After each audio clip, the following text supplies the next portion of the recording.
बहुत कम, very little, बहुत ज्यादा, टू मच, ना के बराबर या बिल्कुल भी नहीं, हार्डली, एक बार, वंस, बार बार, अगेन एंड अगेन, हमेशा, फॉरएवर, जल्दी में, इन अ हरी। अब कुछ लोग बोलते हैं in hurry, I am in hurry, which is wrong. In hurry नहीं बोल सकते, जो ए है बीच में आप उसको नहीं हटा सकते हैं, क्योंकि एक फ्रेज है, इसको एज इट इज यूज करना पड़ेगा, इन अ हरी।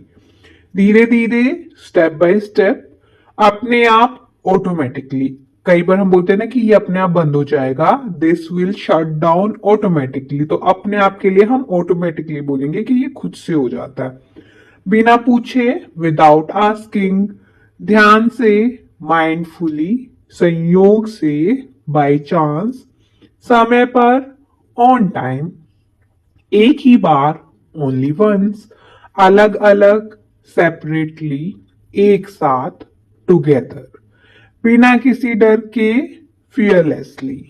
अब आगे के वर्ड सीखने से पहले थोड़ा सा ये जो फर्स्ट टू वर्ड्स है ना, बहुत कम, वेरी लिटल और बहुत ज्यादा, टू मच, इनको थोड़ा सा ध्यान से समझ लीजिए, क्योंकि ज्यादातर लोग इसका गलत यूज करते हैं।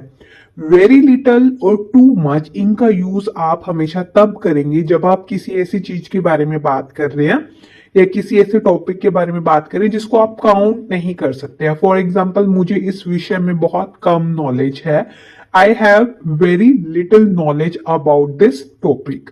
या फिर आप कई बार बोलते हैं I love you too much, मैं आपसे बहुत ज्यादा प्यार करता हूं। तो नॉलेज और लव ये ऐसी चीजें हैं जिनको आप गिन नहीं सकते हो। तो जिसे गिन नहीं सकते हैं, अनकाउंटेबल नाउन बोलते हैं उसको, उसके लिए हम वेरी लिटिल और टू मच यूज करते हैं। नेक्स्ट वन है तुरंत ही, राइट अवे, बीच में, इन बिटवीन, सबसे पहले, फर्स्ट ऑफ ऑल, आखिर में, इन द एंड, अगले दिन, द नेक्स्ट डे, उसी दिन, ऑन द सेम डे, बहुत जल्द, वेरी सून, अधिकतर, मोस्टली, लगभग, अप्रोक्सीमेटली, पूरी तरह से, फुली या कंप्लीटली भी बोल सकते हैं आप, थोड़ी मात्रा में, स्लाइटली, बार बार, फ्रीक्वेंटली, हमने बार बार के लिए अगेन एंड अगेन किया था, फ्रीक्वेंटली भी कर सकते हैं आप, कभी कभी, ओकेशनली, हमेशा के लिए, फॉर एवर, कुछ समय के लिए, फॉर अ वाइल, अभी के लिए, फॉर नाउ, पहले से, ऑलरेडी।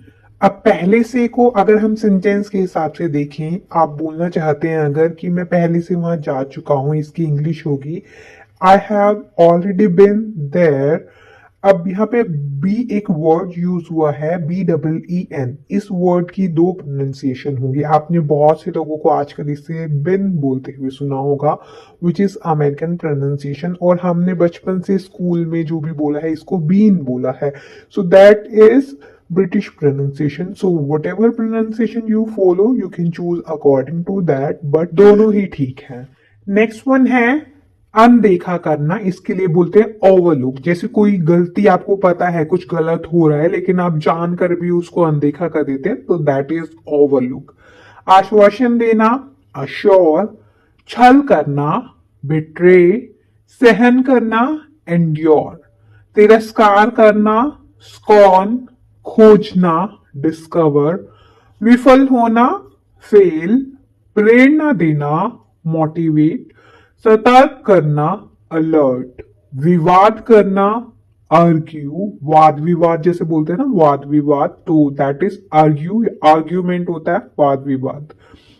निष्कासित करना, एक्सपेल, निष्कर्ष निकालना, कंक्लूड, धैर्य रखना, परसेवियर, निगरानी करना, मॉनिटर, शिकायत करना, कंप्लेन, प्रतिक्रिया देना, रिस्पॉन्ड, विचार करना, कंसिडर।